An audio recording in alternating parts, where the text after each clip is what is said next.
تھا جو آپ کا چچا تھا، جس نے سب سے پہلے آپ کی بات کی مخالفت کی تھی، یہاں تک وہ کہتا ہے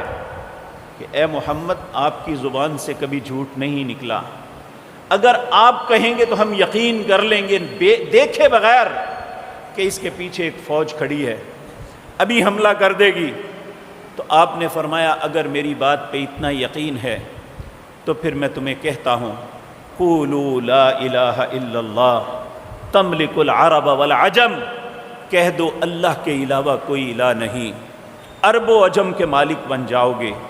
تو سب سے پہلے اسی چچا نے، جو آپ کے والد محترم کا سکا بھائی تھا، جس نے آپ کے پیدا ہونے پہ اپنی لونڈی سویبہ کو آزاد کر دیا تھا، جب اس نے آ کے خوشی کی یہ خبر سنائی تھی کہ سیدنا عبداللہ کے گھر بیٹا پیدا ہوا، تو اس نے اسی وقت کہا تمہیں آزاد، اور